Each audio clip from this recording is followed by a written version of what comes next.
I've been out and about with some buyers recently, and I'm seeing a switch to tighter on concessions, shortage of inventory, primarily in the Levine, South Phoenix, Baseline corridor areas where we've been looking, and wrote 7 offers for one client, four for another, just getting beaten. And Yeah. professionalism is a little bit interesting out there. That's an understatement. Shoot. It's a recorded Zoom, so I can't say what I'm really thinking. Look at you maturing. Way to go. I love it. Who else has got an update for us? The East Coast is the same. Connecticut, Rhode Island, shortage of inventory. And also New Jersey. I was just helping my daughter look yesterday in New Jersey, and the inventory is super low, multiple offers in all 3 states. So we're still at a slow progress here. Good. Anybody else? Valentine, Northern Arizona, can you give us a hit? Oh yeah. Sedona, my buyers are getting their asses handed to them with multiple offers and having to get creative using some cash purchase stuff on it. Munz is a little slow. There's a lot of inventory up here, so the inventory is rising. You kind of see the prices dropping, but typical for the summer market.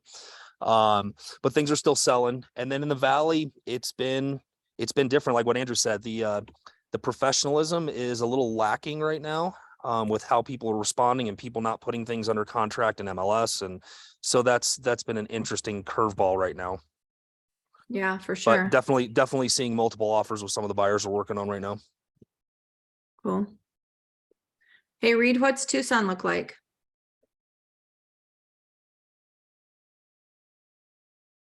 Stand by. I know that in the north part of the valley, for us here in Phoenix, personally, we've been writing offers and aggressive offers, no concessions, at or above asking, limited inspection period, fast close if necessary, long close if necessary. We'll do like a lot of communication between us and the listing agent, and still getting beat. Some of them are it's very interesting. They're looking now for appraisal waivers. I don't know if you guys are seeing a lot of that where people are asking to have the appraisal waived because they're still trying to pretend that they have the prices from Fargo. And so it's very interesting. So that's kind of what we're seeing. Reed, are you up yet? Yeah, not a lot of inventory. Cash off coming. What it is right now. So Yeah, crazy. hopefully we can get some more on the market. Yeah. So it's interesting, you guys, like, isn't it funny that you all kind of have the same story and we're all in different geographic places? This is not just something that's isolated to our particular market. So the reason I bring that up is because I think this is a good platform for us to collaborate on. Like, what can we do? For those of you who are getting offers accepted, what do they look like? How, Steve, you talked about there's some cash and you're doing some more creative things connected to it, but it's not just, not everybody has cash to do. So like, how are you writing offers, you guys that are getting accepted? Talking with the agents, at times finding out what's good for them, what's good for the client, what's good for their client, and writing the offer that way. I'm noticing titles getting countered. It's back to a lot of the games that the sellers agents were playing for the last couple of years again. And I had somebody that just, submitted an offer and it's like it was on the market for like 60 days. And it's like all of a sudden they showed up telling me they got multiple offers. It's like, I've played that game before. Go away. Yeah. I'm going back to making threats. Excellent. Well, you've got the beard and hair that's running right now, which makes it look so much more credible. Well, Andrew, grow a beard for Pete's sake. He's tried. I can't even grow hair on my head, much less on the beard. And for the rest of us who are not beard worthy, what should we be doing? You're so pretty. He's so pretty. You do it. That's funny. Yeah, I mean, I just think we I- have to be as aggressive as possible. And I think, Andrew, you probably nailed it in terms of the communication with the other agent. That has always been an effective tool on some level. Doesn't mean you're necessarily going to get the deal, but if you can build a good relationship with that agent on the other side, you have a chance of, if you don't get the deal, when that deal falls apart, if it does, then you're in a place where they want to work with you. So I think that relationships matter. Go ahead. I have two things to add to that. One, I think it's really important, as the market shifts a little bit, to making sure we're having buyer consults before we go out in the market, because they're hearing the media that inventory is high and people can negotiate, and their mindset is all off by the time we get to them. So we need to change that. The other thing too that we've had a lot of success in is that if you do get beat out, it amazes me how these agents don't go back and negotiate the backup offer all the way through. Right. While it's sticky, it's there. So we try to do a lot of just negotiate the backup offer, because the buyer can still go look. It's just sitting there. If it comes back, great. But rather than trying to fight again, if it does come back to market, I think the backup offer is important as well. Yeah, I think there's a problem with that though, because I think a lot of agents don't know how to negotiate a backup offer. Well, it's Um, in the I mean, I know, but I'm just saying, I think that's even more important for us to make sure that we have our skills in place, that we know what we're talking about, so we can get an offer in a good solid position, so that if something does go sideways, that you have that. You have first right of refusal. So I don't know why buyer's agents are nervous to do it, and I don't really understand why seller agents won't do it. It seems to me if you're seller's agent, that's the best kind of representation you can provide your client is, hey, we have this offer, and if this one doesn't work, we don't have to go back on the market. We don't have to do any more disruption to your life.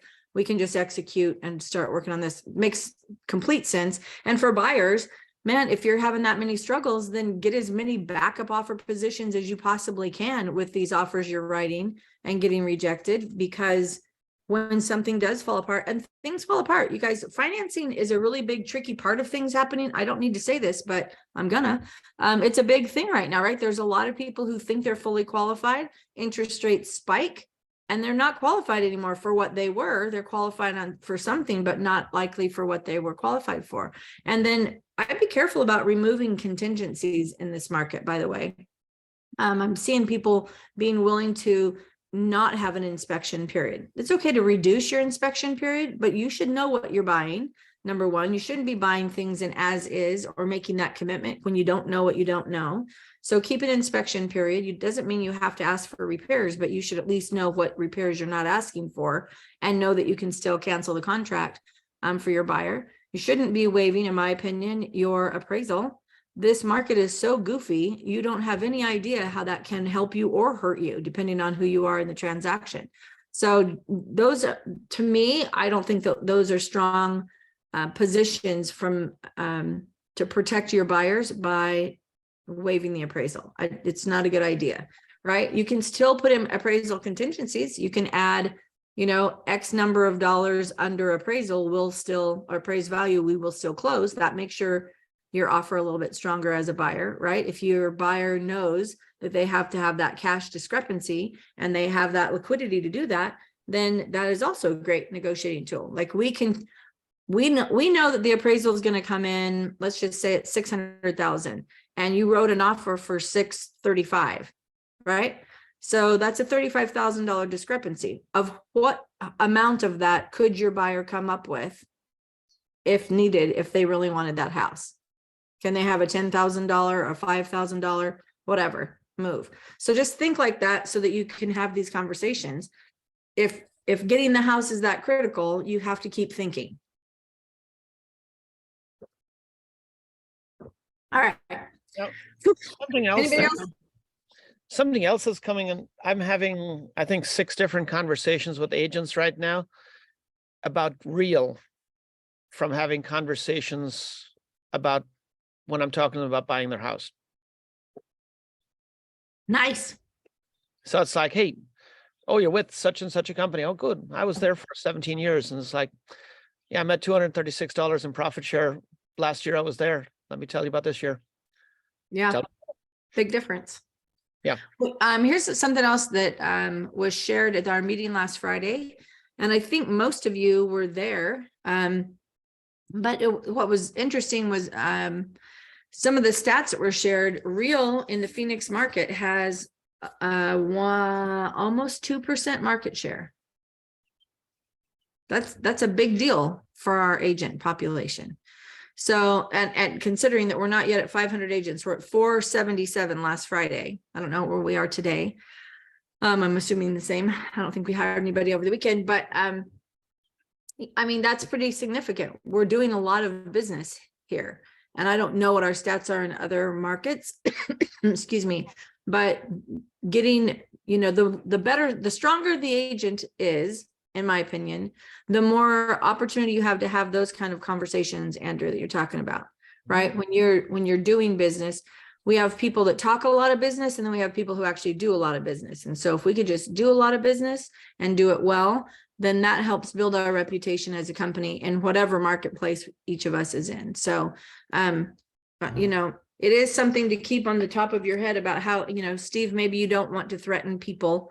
That might not work out well. I would never do that. I know, I'm just messing with you. So cool. Anybody else have anything they want to share or any questions that they have before I jump in? Ta-da. Okay, I'm gonna go for it. Normally I would stand today, but I did something weird to my knee and I have not figured it out. So I'm just gonna sit today, which is sorry, just put it out there. Bugs me, but we had our Real Connect event here in Arizona last Friday, and it's all of the Real executive team was in town because they did their employee retreat, the first one that they've been able to do, and they brought all the employees into the Phoenix market and they had a great weekend together. So we were able to steal a little bit of time on Friday morning with them, and I just had some observations. First of all, the event went really, really well. I was very happy with it. The feedback that I've received from people has been pretty remarkable. They enjoyed their time. They feel like they understood a little more about our leadership and what was happening in the company and kind of how we think. But it made me start thinking, and I had a whole different thing planned to teach today, but I just put it on the shelf because I really wanted to talk about culture. And not just culture in our company, or culture if you are a team lead, or culture if you are a solopreneur who is building your brand. I think all of those scenarios can be impacted by culture and how we build it, and how being purposeful about our culture brings value to our actual value proposition for our client base. And so this is, this is totally interactive. So I want you guys to feel free to jump in at any time, but I came up with 8 different ways to build culture, like things that we should be doing and deploying regularly. And I'm sure there's way more than this. And so we're going to learn this together, but I really wanted to talk about like the purpose and the value of culture. And why it matters. Why does it matter? You know, Andrew, why does it matter that you're with Real Broker? And, you know, why are people asking? What's happening out in the marketplace for them to know about a desire to be connected with us? I think everybody on this call today is with Real. So this actually works out kind of great. Because I do want us to have a great discussion about it. I think that when we look at culture is really just the environment that we operate in.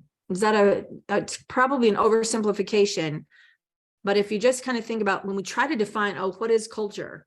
And if I asked you that, I mean, let me ask you that. How would you define culture when we're talking about business, particularly?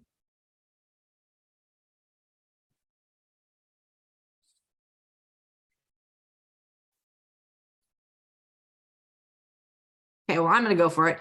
I think it's the operation.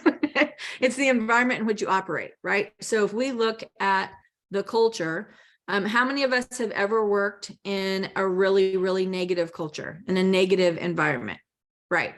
So for those of you that raised your hand, how important is culture when you are operating in a really gross position of negativity? becomes everything, right? Because it's overwhelming. You feel the oppression, you feel the negativity. It's changing the way you think. It's making you sarcastic. It's making you grumpy. You're defensive, you're paranoid. Like there's a lot of things that happen in a negative environment, right? We start thinking about all the things that are wrong. We don't see the optimistic side of things. We see the pessimistic side of things.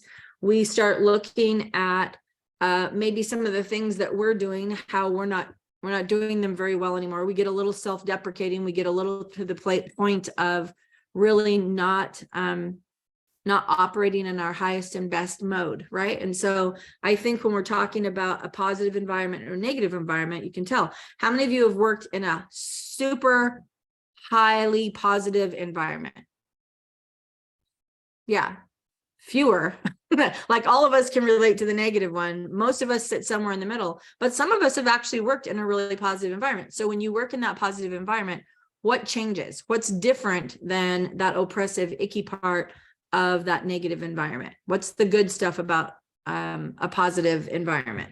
You're encouraged on the daily, and even when you're not in front of those who have been positive, in front of, even if you could be in a room by yourself, if you are in a positive, encouraging environment, a happier place, you can be that for yourself 24/7 when you're alone. You know what I mean? Yep. What else? What else is different?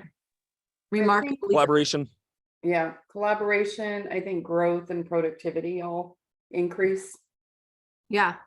And don't you Or- see like the actual antithesis of that in a negative environment? There isn't growth. There isn't encouragement. Like Cindy said, there's not any collaboration. In fact, you're more likely just to be grumpy, right? Instead of wanting to talk to people, we're probably repelling people because we're sitting in that negativity. What else? I think it has a lot to do with when you're all together in the collaboration and, like I said, the productivity. When people are humming together and the culture is working, it becomes everyone's just a top performer and you feel good. It feels good in your heart. Yeah. So that leads me to like my number one, like how to build culture thing. And that is to be transparent, right? Because I think in those positive environments, it gives you an opportunity to really focus on your transparency, right? Be who you really, really are. You share your successes and then you share your challenges, because to Susan and Steve's point of collaboration, right? When you can share the success, then somebody else can be encouraged by that and motivated for that. If you share the challenge, then other people want to get to work with you to help find the solution, because they can very likely relate to that. Oh yeah, I've been there, or I'm kind of there right now. And so that collaborative environment is super, super powerful. And then the collaboration doesn't generally lead to negativity, right? Like if you're collaborating with people, it generally gets to a solution position instead of like everybody throws their hands up and says, I don't know, you're screwed, forget it. Good luck, right? That's not usually how a collaborative effort works. So we end up getting to more solutions, which means, to Susan's point, we are getting to this place of higher levels of productivity, right? So that transparency in our culture and being able to share the successes and then share the challenges and then work on that collaborative focus to just build something better, bigger, stronger, and smarter. I think the next thing that I wrote down is to recognize valuable contributions. And I think everybody on the planet needs encouragement. Everybody. I've not met a single person who would not benefit from being encouraged and recognized. I think one of the basic tenets of humanity is to be known, right? Like we hear people talk about loneliness and isolation, and maybe we've been there ourselves, and the difference it can make to be known. And not that you have to be famous. I'm not asking you to be, Kim Kardashian famous for being famous, right? Like, but this is really more, I think, peer to peer in our world, in our environment, because we don't really get that from our we're all independent business people, right? Everybody's running your own business. So you don't really have an employer-employee relationship happening. And even if you're on a team, you have some of that, I get that, but it's still not the same because we are all very aware that we're independent contractors. We're all very well that I'm my own business person, right?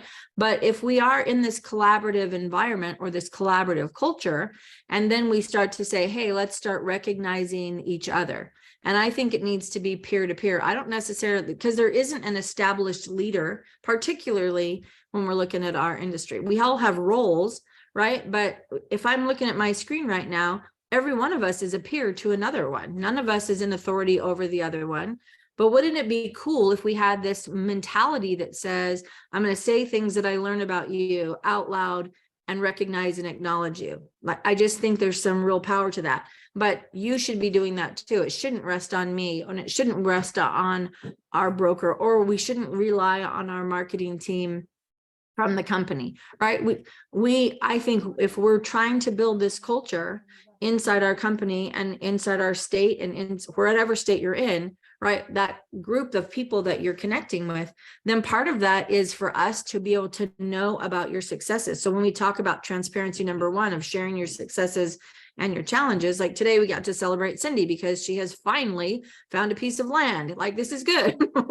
We've been rooting for her. We've been cheering, right? But this is good. We need to do that. But she's also shared the challenges, right? That now she's overcome. I can't find it. What do I do? We've talked today about, excuse me, about like how we're faced with challenges of getting our clients under contract. We're working together. This is a collaborative. I'm going to point these things out as we go. But I think it's important for us to acknowledge each other. And I think the most fundamental element of actually building a successful collaborative culture is not to be threatened, right? We're not threatened. Your ego cannot take over the room. You can't suck all the oxygen out of the air every time you roll in, right? That's not collaboration. That's let me lord myself over you. And so I think the more that we look at how we can encourage one another and recognize each other for the contributions they're making in your life and in your business, I think that's going to be something that helps us build a bigger and stronger foundation for this collaborative environment. And the third thing is to cultivate strong relationships. I think the way we cultivate them is to do the things I just talked about. There we go. Is to do the things we just talked about. So encouraging one another, reaching out to one another, asking for help, offering help, right? When people are looking to be, they need some assistance with something that they're not very good at, or they want to get better at something, or they might be really good at something and want to share that. I think building these relationships and purposefully cultivating them, right? Not just like waiting for someone to ask, but if you see a need that you see one of our agents have, reaching out to them and say, hey, I see that something you're challenged over here. How can I help you with something? Because that just right there takes us back to the second thing where we're recognizing people and we're acknowledging their contribution, and it's peer to peer. When you take the time to really stretch and reach out to someone and say, hey, listen, I want to help you. I don't know how I can help you, but is there something I can do to help you? That's going to formulate yet another layer of trust that helps support that cultural positioning. Number 4 was be flexible, right? Sometimes things in this industry just don't go the way that we think they're going to go, right? We think, okay, if I have this team and they do all of these things, then they should be able to deliver. I have phone conversations with agents all day long, every day now. And a lot of it is just brainstorming about how they can position their business and what they can do. But the bottom line is we still have to do the work, you guys. We still have to, we have to show up. We have to make the phone calls. We got to meet the clients. We got to put our marketing together. We have to be consistent. But in all of that, there is this flexibility element that says, if it didn't go exactly the way I planned, I have to be versatile enough to bend and to flex a little bit. Number 5 for, 5 ways or 8 ways to build culture. The 5th one is our communication. How are we communicating with people? How do we actually speak? Not just the fact that we should be communicating, but what words are we using? What tones do we use? What method of communication? Are you an Instagram junkie? Are you a Facebook junkie? Do you text people like nobody's business? Do you email? Do you call? Do you show up at their house? Like, I think we have to look at like our methods of communication, the words that we use, the tones that we use, and how effective all of that is in building this culture. And when I'm saying that, it's not just communicating with your audience, because like your client audience, every agent is part of your client audience, right? So not just the consumer side, but these relationships. We talked about it a little bit earlier, you know, Andrew talking about he's written 7 offers, right? And he's having conversations about real because people are asking. Well, that communication is really effective, right? One way or the other. If we're not having conversations about those things, maybe we need to figure out what we should be saying, how we should be communicating, how we should be talking, how we're bringing that into the dialogue with our agents that we're co-broking with. Number 6 is solicit feedback. And I think, you know, when we're talking about collaboration, we do get an element of feedback, right? When we say, hey, I think this is a really good idea. And somebody goes, you're off your rocker, right? That's crazy. Or, oh yeah, that's cool. Let's go and let's jump with that. But I think sometimes when I got a call this morning, what do I need to be doing to hit my target? He's soliciting feedback. Hey, I need some help. What should I do? And, you know, the bottom line is we have to do the work, but that's an oversimplification. Okay, let's talk about like what that work could look like. What does it mean? And so when we are asking for that feedback, then we are more likely to actually be growing and be more effective in what we're doing and the contribution that we can make to other people as well. Number 7 is to stay in integrity. It's funny because it's so easy when things get complicated for us to take shortcuts. And it's very easy for us to do something called rationalization. And I like to break it down like this: rational lies. We're going to rationalize. So we are making something make sense to us that isn't how we would normally do it. So we are lying to ourselves, but we feel good about rationalizing because we're accomplishing what we're actually aiming for. And so I want to caution all of us, right? I'm not immune from this. I rationalize to myself more than anybody else. I probably don't even do it with other people, but I do it with myself. And it's like, oh, that's dangerous, because the minute that we start rationalizing, we start moving further and further away from our core values, from our beliefs, from our integrity, right? Because, oh, it's just a small compromise. Oh, I can do this. And pretty soon that becomes normal. And we've already removed ourselves from here to here in our core values or our values or the belief system. And so next time when we come up to this scenario and we do that again, we're a little bit further over here. And remember, we started over here. And so the more that we rationalize, the more that we sacrifice our integrity, the more that we can make ourselves believe, well, what I'm doing is actually really helping them, so it's going to be okay. But the real truth is, I'm the one who's really benefiting from it. And I'm trying to make a round peg fit in a square hole, right? Like, I'm trying to make this, and I'm working really hard to form this and shape this to make sure that I can feel good about it and be within my integrity. But the truth in the matter is, if I'm having to work that hard and massage all sorts of things, I am probably stepping outside of my integrity. And if I am doing that and I'm doing it flawlessly and without compunction, the next time I'm going to do it a little easier. And the next time it becomes easier. And pretty soon, where I started in my moral base over here with my values and my belief system, I have now moved in just small, tiny increments way over here. And so sometimes we need to come back together and get back to center and make sure that our sacrifice is not in our integrity. We can sacrifice a lot of things, but your integrity is your reputation, and that sticks with you. People don't forget when they feel like they've been cheated, lied to, or slighted, right? And so if I were to ask you guys right now, can you remember the last time somebody lied to you and you caught them in a lie? How did that make you feel about you, that they would lie to you? Like you're not not worthy, but they don't value your worth. Okay. And then how does it make you feel about the person who lied? I don't trust them anymore. I struggle to trust. Right. So you are 100% normal. Isn't that great? But I think, I mean, honestly, like when people feel like you have been shady with them, I mean, you're going to start to get that stiff arm. You're going to start to get this place of, no, you're not, you can't come closer. Right. And so how hard is rebuilding trust? Like for me, rebuilding trust is hard. If I have violated trust and I'm aware that I have violated it, I am also very aware of what I need to do to rebuild that trust. And you can't rebuild trust until you become trustworthy. And so if you are a gossiper, let's just throw that out there. I'm just going to offend everybody in the room today.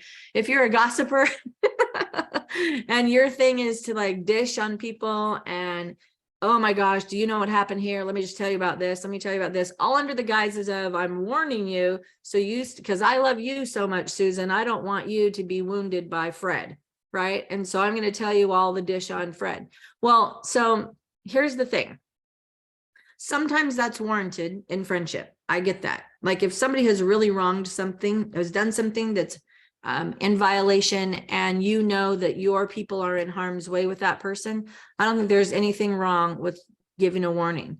But as a natural way to live, to just trash talk people all the time, that takes us full circle back to this negative environment that we were talking about. If you can't say anything good at all, don't say anything, right? If you don't have something good to say, zip it, right? And we just don't need to do that, partly because science tells us that when we say negative things about other people, there is something that happens in our brain that makes us start to look at the negative things about ourselves. So we might feel all high and mighty while I'm telling you all the bad stuff about Fred, but the truth is it's revealing things to me about me. And sometimes it's revealing things about me to you. I had a conversation with an agent in Texas this past week. And I laughed because I just was like, yeah, we're done. I said, a simple little question. Why are you interested in real estate? Like, what made you get into real estate? Honest to God, his answer was, my fiance is a pharmacist and she makes a ton of money and I need to make more money than she does. That was his answer. So what he just told me, yeah, bye-bye. What he told me was way more about him than anything about the industry or his fiance. He's telling me that he's not going to care about our clients because it's money at all costs, because his goal is to be a bigger breadwinner than his fiance, right? He's told me a lot of things about him and his natural ability to be secure in who he is. He has told me that he's not actually interested in real estate. He's actually interested in making money. There's a difference. I'm interested in real estate, and a byproduct is I make a lot of money at it, right? Like that's our intent, and that's fine. But for him, there is no client care.